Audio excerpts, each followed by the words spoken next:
well. How the reps splitting up at quarterback this week for you guys with the ones? We've evened them out. That's one of the positions that, like a couple positions, we try to have competition every week. But yeah, we even them out. You have a starter yet? No. No.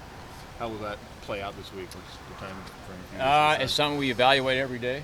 Like we'll watch today's practice on tape and talk as a staff, and when we figure it out, you guys will know. What were you not seeing from the quarterback position to force you guys to open things up? Well, I don't think it was not seeing something.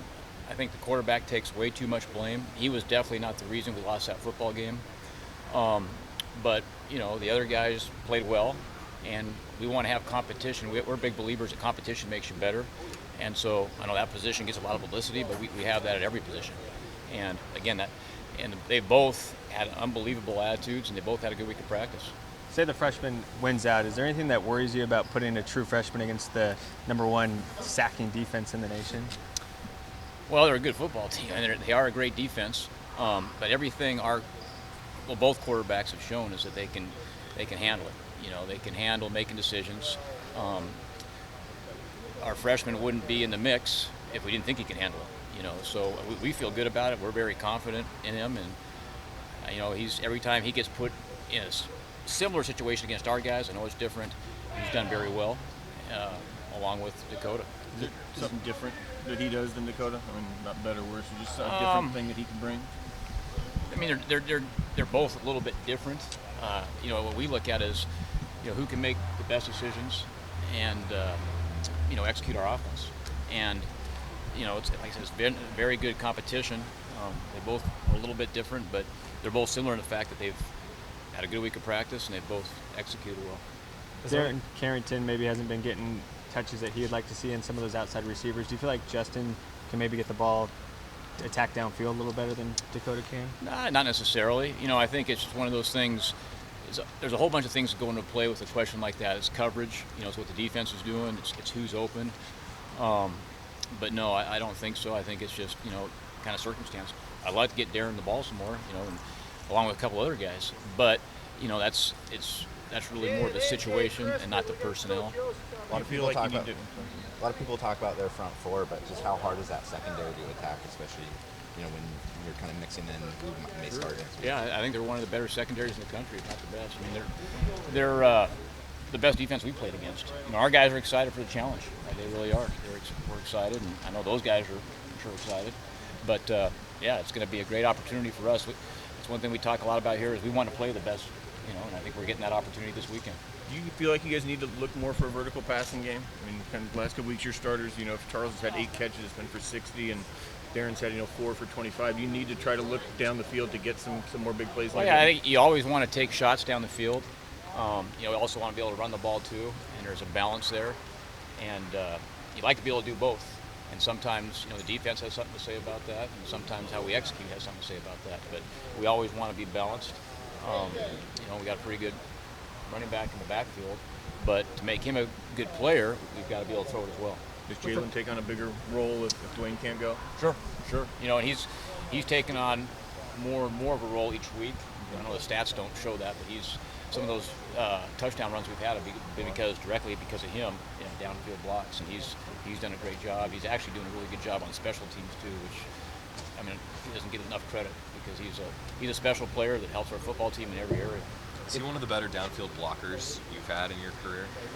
Oh yeah. He just has because he has it's a mindset, and he's the definition of a selfless player. And we talk a lot about nothing says more about who you are as a person by the way you block, and he demonstrates that. I mean, every play he tries to do his best to get us in the end zone. Now we have some other guys, but it just seems like he's been point of attack a lot on situations like that. But yeah, he's definitely up there. What's the key to that downfield blocking? I mean, what makes a guy good at that? It's your heart. It's how bad you want to help out your football team. How hard can you play? Conditioning plays a little bit into it. But a lot of it's just what's inside you. And if you're going to play everything you got, which he does every single play to get someone in the end zone, that's easier said than done.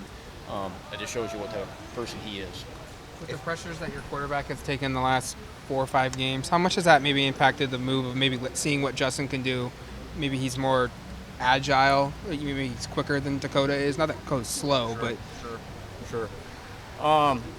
Yeah, I would say, as far as who's, more agile, that's a tough one.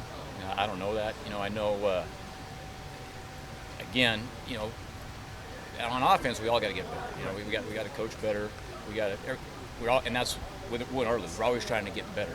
The quarterback, obviously, is a focal point with fans and media, and it is what it is. But he's played well enough for us to win. Okay, and so, but we're in a good situation because we got a good backup quarterback that's pretty darn good, and it's been a great competition. And what I've been really impressed with, because we've been letting them compete, is they both tried to help out each other, which says a lot about Dakota. I'm excited to see what happens. If it is Justin on Saturday, and let's say he takes some lumps early on, would he be in the game for the whole thing? Like, how do you kind of balance the confidence level of a guy making his first career start, and let's say he gets sacked 5 times right away? I think that's it's a good question, but it's really hard to say until the game gets going. The one thing that Justin has shown us is that the reason he's in a position to compete is because he's very calm under pressure. The pressure that I know game day is a different type of pressure, but the pressure that we're able to create for him, he's done very well, which has given us a lot of confidence in him. And then, the thing that I think both him and Dakota do a good job of is they know that, hey, we just got to make good decisions and not try to do something out of ourselves, because you've got good guys around them. And both those guys have demonstrated that. So to answer your question, that's probably more just to see how the game goes. is Terry Wilson at all in the mix, or is it just those two guys? Those two guys, and then Terry Wilson's number 3. But yeah, he's number 3. With that Washington defense, obviously they were able to handle Stanford pretty straight up, but Stanford's kind of runs a little bit more of a traditional offense with a slower quarterback. It seems like Arizona, when they were kind of a little shiftier, they were able to have more success. Do you think you guys match up just a little bit better in that sense against their defense than maybe Stanford did? Just some of the speed and skill position players that you guys have? Yeah, I mean, they played really well against Stanford. They played really well actually every week. But we're confident in our guys, and we're excited to play these guys. And we like our plan. But again, we'll see what happens on Saturday. I know you don't watch much Washington offense, but is their offensive line kind of what you're envisioning yours could be like next year? Because they were kind of in a similar situation last year. A lot of inexperience, a lot of young guys, and it seems like they've taken a really big jump this season. But you're right, I haven't really seen their offense. I know they're putting up points. I know they've got really good coaches. I know they'll coach really well, and I know they got a lot of returners. So I think that is a true statement. I mean, the more experienced you are, the better you are. And I know those guys are playing at a high level right now. Thanks, Matt. Sorry, I came in a little late. Just really quickly, when did you guys decide that? It's something that we actually every week we at every position we always talk about. Let's let these guys compete. We're big believers on competition. Makes you better. So we've had competition going on throughout the season. We did even out the reps a little bit more this week. And that was a conversation we had, on Sunday, Monday. But again, it wasn't because of a lack of performance from Dakota. But it was more so we just felt like there were a couple of positions, quarterback gets all publicity, and we wanted to generate some competition to help guys improve. Final question, how have Dakota and Justin handled themselves this week, and what's their relationship like maybe off the field? Like professionals, as good as you possibly could handle it. They both want to see each other succeed, which I think says a lot about who they are. So I've been very proud of them. All right, thank you. No problem.